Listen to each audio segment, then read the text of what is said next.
Doom doom. Hey! Welcome back to Conversations with Kara-Leah, and today I'm coming at you live from Om Yoga Studio in Mount Wellington, Auckland, and I have the great pleasure of speaking to Sandey Hoskin, one of the owners. Hi. Welcome, Hi, Sandey. Kara-Leah. Thank you. I don't think we've done one of these before. No, we have not. I have not. How you feeling? First time. A little bit nervous, but Yeah. I'm good. I'm good. I'm excited as well. Yeah, I'm really stoked to get this out finally here, talk to you like this. Yeah. So you have been running Om Studio for how long? When did Om start? We opened in April 2015, so just over 3 years. Yeah. And we've just currently finished our fourth 200-hour teacher training. Right. Okay. So why a yoga studio? Well, Good question. yeah, because it's a big deal, right? It's a question. huge amount of work. Yeah, I wouldn't want it any other way. Why yoga studio? So I came up from Wellington. That's where I did my training about 10 years ago. And I had another business down there, just really briefly. Not really briefly about a business, but just really briefly this discussion. 14 years in the beauty industry. And about the middle of that time, I jumped into yoga. I walked into the hot yoga studio in Wellington. And that was that. I was hook, line and sinker. Yeah. Did my training within 6 months. I taught a couple of times a week for 7 years there, and then had always had in the back of my mind that there was something else. So Fiona, who's not here with me today, who's also part of the studio, she's my business partner here and owns the Yoga Corner. We had been in discussions, and she wanted to open another studio, and it just connected, right time, right place, synchronized, and here I am. Yoga studio. I love how you'd had previous business experience as well. You'd run other businesses first, and then you had your 7 years teaching yoga first. Yeah, definitely. And I think for me, moving out of the world that I was into a world, not that the beauty industry is a terrible world, but it was starting to feel a little bit soulless for me. Yeah. And I just wanted to start to awaken a little bit more and a little bit more. And I just love yoga and everything that it embodies. And I love having the studio because it's a community. I wanted to create a community. That was the biggest thing for me, was especially coming to Auckland from Wellington and not knowing, like being in the unknown about how that was going to be. Because Auckland's the big smoke. Yeah. And I landed in Auckland with a yoga studio. Yeah, on your feet from the get-go. And nothing roadblocked it though. There was nothing in the way. So it's just flow. So it just flowed. Like I would ask every day, whoever. I was asking every day, like, what is, if this isn't right for me, if this path isn't right, I'm good. I'm good not to be doing it. I want it, and everything's there, but I'm not, because the last 14 years prior to that had been hard, like super hard work. So nothing got in the way, and it just felt right. Landed here, community amazing. And it's just grown from there. Yeah. Teacher trainings and workshops, and the intention around it was to create a space big enough to be able to bring international teachers over, and we've done that. Yeah, you've had some really big names. Yeah. Leslie Kaminoff, Amy Pilotti, Les Leventhal the first year. Yeah. We had Les. We've got Rocky Heron coming up. So that was the intention, so that teachers who generally have to go overseas and spend thousands on their training could get it here in whatever form they want to. I was amazed when you first said that you got some of these big teachers. It was like, oh my God, you got them coming to Auckland. Yeah. And it was so beautiful to be able to come and do the weekend with Leslie, for example. Like, he's one of the big heavyweights in the industry. Yeah. He's such a wealth of knowledge. Yeah. And I've been doing his online stuff for years, and we use his book in our trainings. Yeah. So they actually initially reached out to us. Yeah. So there is someone else in the room who we're going to bring on in a little while. The white elephant. Yeah, the white elephant. So there's more. You don't just get Sandey this time. You get the mysterious person as well. Hang on, there might be a question there. I know it's just Anne saying, beautiful wise woman and teacher. Compliment for you from Anne. Hey, Anne. Thank you. So the studio started about 4 years ago, and did you start doing trainings straight away? Immediately. Whoa. Yeah, so we opened in April. Our first 200-hour training was in June. Went through to the end of that year, so it was over about 4 months at that stage. It's now just over 3 months. We've kind of shortened it a little bit, and that's from feedback from trainees, just wanting to be a little bit more connected. So bringing it together, streamlining it. So it was a big year. Yeah, it was a big year. Studio open, and then you started doing the training. Yeah. How did that feel like about starting to run your own teacher training program? Amazing. It was right time, right. Everything was just right about it. And even though you're in your little bit of, sometimes I'm in my fear zone about being good enough to suddenly become this teacher of teachers, it felt absolutely right because it's kind of what I've always done. So you've always been the teacher always of been teachers? the teaching, doing the teaching. Even in my old past industries, I've always taught, always been the teacher of teachers. That makes sense. Yeah. So what have you learned from that experience? I mean, I bet you've learned a lot of things, but from the experience of teaching teachers, like in your own growth. Because I guess if you've done 4 years of 200. So four 200-hour sessions. So 4 200-hour trainings. What I have learned, probably the biggest thing that I've learned is to stay quite flexible within that and to have the ability to adjust and change with who's in your group. Right. With the students that come to your group. That's been a really big thing.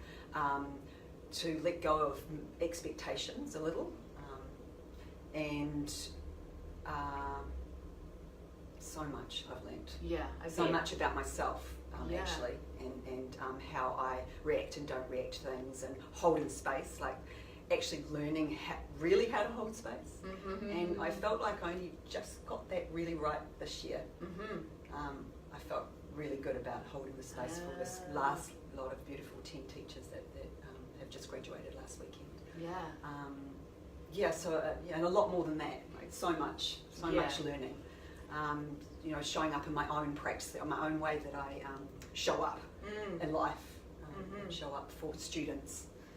So what does the yoga practice, what does it mean to you? Like, how do you live your yoga, or how does it come through you? Or someone says to you, what is yoga? What is yoga? What does it mean to you though? Yoga means to me to be living in the most real. I'm not going to say the word authentic because I just think of that word. I know it's bandied around. But the most kind of real version of me. That's showing up every day, and whatever that means. And that doesn't mean that it's pretty all the time, because it's not. There's days that it's not very pretty. But I think that I've been showing up and doing my practice. I go to the workshops that are here. I don't just think, I know this. I go to trainings. I just keep on, my own education. But in my own life, I just try to embody what I'm teaching, practicing what I preach. Without trying to be this perfect person, just being super Sandey, as in me. I like that. Me. Super Sandey. Awesome. And now you're taking the next leap, right? You're doing the next step. So 300-hour training starts this year in August, and you've got four modules, right? Over a year. So quite a little bit different than the 200-hour. We wanted to make it a little bit flexible for people, so they have the options to if they can't do all 4 modules in 1 year, to roll it over. So it's going to be 4 modules of 5 days, 5 or 6 days. The first one being creative and meaningful sequencing, and then we go into, which is around Vinyasa and Hatha. And then the second one being yin and meridians, so the yin side of it. So that will be really diving a lot deeper, because in our 200 training, that's very surface. Right. So diving a lot deeper into that, which Fiona will be taking, Fiona and Sally. Third one being biomechanics biomechanics and assists, hands-on assists, functional anatomy. So more going into issues that people have within their body. We're not a yoga therapy, so we have to be a little bit careful about going down that line. But we, working with the students that are in front of us, and we want to get the teachers to really start to see those students and to work with who they've got, not just be teaching sun cell A, sun cell B. So start to think creatively outside the box. And then the last one will be philosophy, pranayama, energy work, and advanced asana. So, awesome. So we are going to have a chat to what, because the thing I love about these modules, right, is you've got different teachers coming in to deliver or to co-teach. So we're going to talk in a moment to Kylie Rook, yes, that's who our guest is, who is Kylie's doing the creative sequencing module, which starts in August. And you mentioned you've got Fiona and Sally Fleming. Sally Fluellen from Wellington. She's an acupuncturist, Chinese medicine therapist. Yeah, so she's on module 2. Yeah. Module 3, who's doing Kylie and I again. Awesome. And then last module. I'm doing I just remembered that when you said it. I'm on that module. Yes, and I've got a couple of other people lined up. I'm hoping to be able to pull in one. Yeah, philosophy and energetics. Yeah. Cool. Yeah, and myself on that one, and Kylie as well. So there's actually, the last one's going to have a few awesome people. It sounds like fun. Yeah. Cool. Alright, I'll let you get Kylie in. Yeah, get Kylie in. Come on in. Alright people, so this is the wonderful Kylie Rook. Hello. You may have caught her at Love Lake Festival, delivering amazing things. Yes, you were there. I was. And you may see her online. She does a whole lot of stuff online. She does the most extraordinary, beautiful, like handstand videos. Like they're, you got those things dialed. Yeah. Right?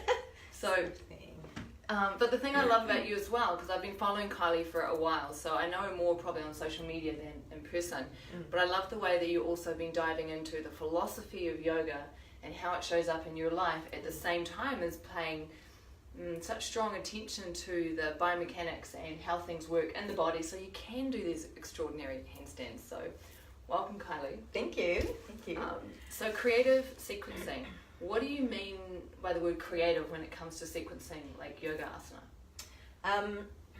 Really, that ability to be able to bring in the philosophy to what you're teaching, so it doesn't just become sun cell A, sun cell B, and then we deal with this crazy ass thing that we've just made up because it feels really cool, but why are we doing that? Why? And how does that relate to the sutras and philosophy, and then how do I take those learnings into everyday life? So I kind of come at it from that angle. It's like, okay, so what is your purpose in this sequence, and then how does that relate to my life? So it becomes more about taking those teachings off the mat. Gotcha. Yeah. So you're not doing a handstand for the sake of just doing a handstand. No. So why might someone be doing a handstand in a sequence then?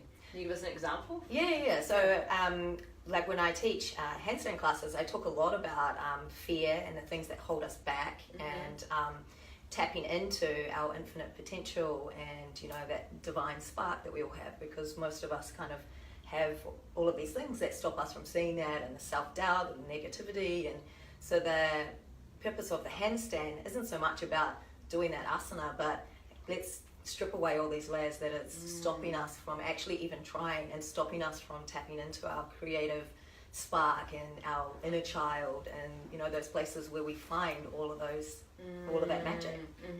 So that's more what's inspired me, and like my own handstand journey. I couldn't handstand.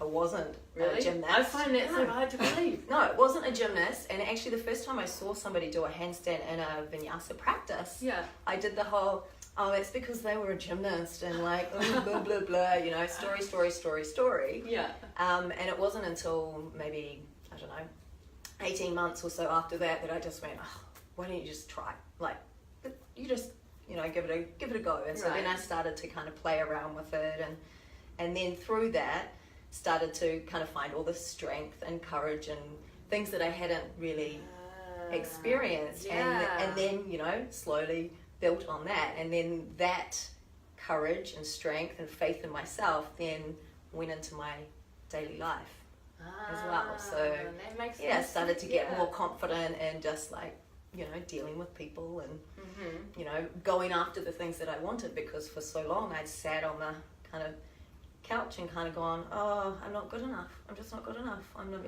blah blah blah blah blah blah blah. So it was kind of breaking down those barriers and getting out of that, and moving out of my kind of comfort zone, or the little ring fence I'd put up. And all of that through handstands. I love that. Because there's that sense that you've lived the story, right? You've lived your way through. So when did you do your first handstand then? How long ago was it? About 4 years ago. No. Yeah. Okay, so 4 years. If you've seen Kylie handstand, they're beautiful. There's so much control. Like, you're just right there, so present. And that's all it takes, people. If you commit and dedicate and you decide that you want to be an amazing handstander, if Kylie can do it in 4 years. Yeah. Oh my God. See, because I tell myself a story around handstands, right? Because I'm really long in the body. Yeah.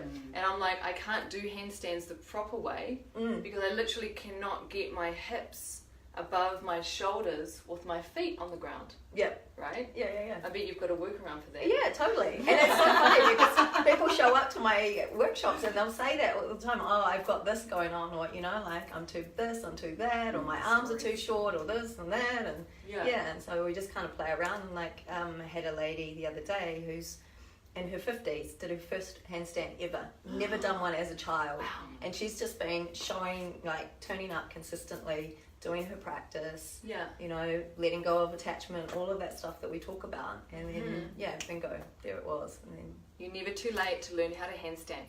So wow, okay, so now I'm sort of understanding what you mean by creative sequencing. It's around, to paraphrase, tell me if I'm wrong, but finding the philosophy and what you want to bring in from that perspective, and then shaping the sequencing in such a way that allows you to model or demonstrate or talk about those things. And allowing the teachers to get out of the box, to get out of the square, not just to be thinking this is how I'm teaching this particular, like, traditional sun cells. Even not just the handstands, but the actual warm-up phase. How do you warm up the body? How do you open the body? How do you see your students and allow them to, or support them to get a little deeper in their practice? And it just doesn't necessarily mean asana. No, exactly. Even though it's the sequencing of asana, it's more than that. So moving out of sort of that rote, linear brain and more into presence and response. And creativity. Creativity. Cool. I know you've been reading some philosophy lately because you talk about it. Who's lighting you up right now when it comes to yoga philosophy? Definitely Rod Stryker. It's Rod Stryker. Yeah. Rod, first name basis. Like this. No, definitely him. And a little bit the mindfulness-based stillness meditation stuff that I've been reading has been really cool as well, which is Paul Bedson, the Gawler Foundation. And what are you taking from that, the mindfulness, stillness practices? So it's just really how to bring more of that into my life, like meditation for me, but like handstands was something that I was like, I can't do that for ages, and so it's something that I've been exploring more and more in the last probably 3.5 years. We're actually going to do a training. Yeah, we're going to do meditation. Gawler Centre. Training in the end of the year. So it's because I use different techniques and I haven't kind of gone, this is the one that I'm solely going to use. So the mindfulness one, there's some really great stuff around, like probably like what you do about feeling into the emotion and then going deeper and going deeper, and so all of that I'm like, ooh, because I know there's some stuff, time to go down, going down. It needs to come out. Awesome. Cool. Is this the first teacher training that you have done stuff on? You do stuff on the 200 hours as well, right? Yeah, so I've been teaching with these guys for the last 4 years, but really big time this year and last year, supporting, well, actually not, co-teaching completely, the two of us together. And what's that been like for you as a yoga teacher to step up and begin teaching the teachers? Amazing. Like, actually before all of this happened, I wrote a vision statement really for myself, and it was the first time I had ever done that in my life, and it took me a little bit to get it out. And one of the things in my vision was to be a teacher of teachers, and then kind of it all unfolded and I started teaching on this teacher training, and it just has felt like that's where I'm supposed to be, and it's like I get quite anxious, leading up to the weekends, and am I going to be good enough and all of that stuff, and then once I start talking, it just all kind of it's like, shut up, Kylie. It comes on through. So I've loved it, and it's been like so inspiring seeing the teachers and their journey and being part of that journey. I feel really proud of them all when they come out the end of the 200, and just to see that growth and change, not just in the way they teach, but just in who they them. are. Yeah, who they are. Which is most important, actually. That's it, really, isn't it? Transformation that happens along the way. So with the 300-hour training, do you have to have done? I know, but do you have to have done a 200 hours? Yeah, that's the minimum requirement. Minimum requirement. So then from that, like, what kind of teacher do you think is ready for it? Who is it ideal for? What if someone just finished their 200-hour last month? Probably not quite. Yeah. They're not quite ready. They probably need to be teaching for a minimum 6 months, really. Yeah. And hopefully a year, where they've been teaching and they're getting to that stage where they want more. Yeah.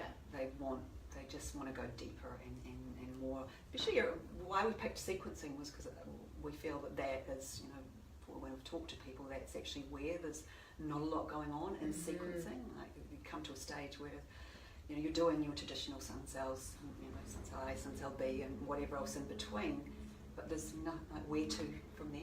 Yeah. What else is there? It's a real skill. And there is so much more. Yeah. So much more to sequencing a class. Yeah.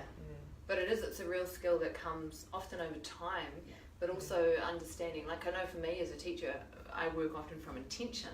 It's like if I have this intention, then what supports that intention, and the sequencing kind of drops out of that. But you need a certain wealth of experience or a certain amount of practice in your body to be able to do that. Yeah, and certain people have got, just got that natural ability. But we use a framework, and within that framework you can be creative. So the framework we use is Vinyasa Krama, and it's from Mark Stevens, who I did my 500 with him. The book's here, Teaching Yoga. And we've kind of used that for our 200. And within that, we don't necessarily follow everything that he says, but it's a framework. And so you've got initiating the yogic process, how do you do that? And breathing, mantra, chanting, then warming the body up. You've got so many different ways of warming the body up, and what's the intention that you have, and then pathway to the peak, and what's that peak? What's that peak? Is it a handstand, or is it the back bend, or something? What are we wanting to open in the body? But also, what are we wanting to connect to in the heart? What are we wanting them to maybe expand on or support the students?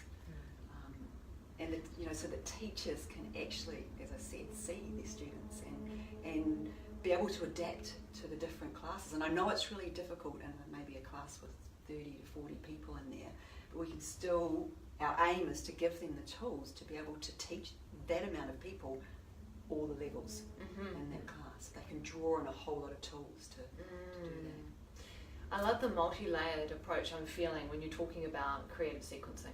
Like it's not just about the asana and how the asana is put together. It's so much deeper than that. So one thing when you were talking, you mentioned Vinyasa Krama. And I'm thinking that some people might not know what Vinyasa Krama is. So if you want to explain that too. So Vinyasa Krama, or Vinyasa actually literally means to place in right way or place in a special way. And Krama is to do that in really a sequential, intelligent, creative way. To come to a goal or a result at the end, really, and do that sequentially, like a building blocks to get there. That's really what Vinyasa Krama means. So does that mean then within the class that if you're teaching in that way, that some people might be approaching the posture this way, and then someone might be approaching the same posture slightly more, like in a different way? Or does that mean you're sort of layering variations into the postures? Layering variations into the postures, definitely. But it's so we'll use handstand as an example. There's how are you going to get to that handstand? It's got to be in a way that is achievable, but there's also points along the way that people will stop. Right. Because so you're not going to stopping off handstand. Point. Yeah, absolutely. But there's building blocks, and they'll stop here because they're not ready to go further yet for whatever reason, whether it's physical or mental, emotional reason. And then there's the next little pit stop. And then there's the next, and then there's the handstand. And so they don't have to be doing the handstand ever, but there's the blocks to get there. Yeah, that totally makes sense. So if someone wanted to come and do just one module, like say someone doesn't want to do the whole 300 hours, but they'd love to do creative sequencing, can they do just that module by itself? Yeah, they can. So they'll get 50 hours towards their RYT. Awesome. Yeah, so they can. Cool. Any final little tidbits around the training or your journey into yoga? Journey into yoga. Yeah, I know that's such a big thing, right? Tidbits. Into the journey into yoga. I think it's just that, wanting this training is really for teachers, as I said, wanting a little bit more, like a lot more, going deeper, but also not being ring-fenced into a certain way of doing things. Not being, this is how you teach this in specific. So it's people that actually want to come and use their creative juices, let them flow. Right. Within a framework. I like that. So the framework is kind of like the Shiva aspect, right? The container, and then the juices is the Shakti. So we're not looking for this is absolute. This is the So way. and for us, it's Yeah. just that ever evolving Yeah. path, because we're learning, and the people that come to our trainings, we learn off all the time. Teachers being the teacher and the student being the teacher.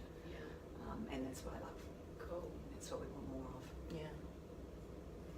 And definitely that ever evolving thing, my sequencing knowledge, obviously comes from many different areas of training, because I first was a dancer and then taught dance for a very long time, and then so I've got that kind of movement side of things. But then coming into yoga, I've done like yoga medicine training, so I've got the kind of anatomical nerdy stuff, but then the Shiva Ray, more fluid stuff, and I like that, if you're not ring fenced, you have that ability to tap into all of the knowledge that you've had and to forever be evolving. And I think that's important, that teachers are forever evolving their knowledge and the way that they teach and the way that they see a Support their class. students. Yeah. Show up, do the practice. Show up, do the All practice. that's coming.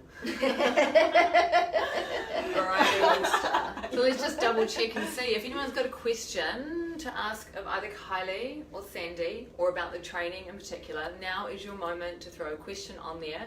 If there are any questions, we will answer them before we wrap up, because I can see a few people watching there. So I'm going to give you a moment or two, because sometimes there's a lag in the comments. What did you love best about being at Love Lake Festival? Or we wait and see. Oh, it was amazing. Like the community aspect, just like the fact that it was New Zealanders going, New Zealand has some awesome teachers, and let's just celebrate and be together and all the love. And it was amazing. Cool. Loved it. And you guys pulled it together so quickly. Yeah. 5-week turnaround. 5-week Yeah. turnaround. Any questions? Any questions out there? This is your last call for a question. Oh, we've got an info session on Saturday the 16th of June, 2 till 3:30, so please feel Here? free to come along. Here, at home. Yoga Studio, Mount Wellington. Yeah. Alright, final question. What was the most challenging aspect of, because that was your first festival as a teacher, right? Yeah. Yeah, so what was the most challenging thing of showing up to Love Lake to be your awesome Present. self? It actually put me back into a lot of that fear and anxiety of, am I good enough? So I actually probably burnt a lot of energy with nervous tension before each of the classes. So I was a bit wrecked by the end of it. But it was great, because you get so used to being in your comfort zone, Right. and then to go out of it, you're like, oh shoot, now I need all those yoga tools again to calm those nerves. So Yeah. yeah. Because that's what it's like, right? I can see your questions. I'm going to get to the question in a moment. But that's what it's like, right? And this whole evolution is to constantly push your comfort zone, so you can then use the tools of yoga to dissolve whatever's come up, Exactly. and then keep evolving. Yeah. Yeah. All right, let me read the question. I have to get closer. Oh, it's not a question. It's a big love to all of you. That's from Claire from Hot Yoga. Oh, hey, Claire. Cute. Alrighty. So Okay. doesn't look like there's any questions right now, which is all good. Thank you so much for watching. So this is Kylie Rook, Sandey Hoskins of Yoga Studio here in Mount Wellington in Auckland. They have a 300-hour training that's kicking off in August. There's 4 modules. You can do all 4 modules, or you can dip and dive into whichever one you require. And there is an information day on the 16th of June. 16th of June, 2 till 3:30. Yeah. Awesome. Thank you so much, Thank Kylie. you. Thank you. Yay. Yay. That's a wrap. See ya.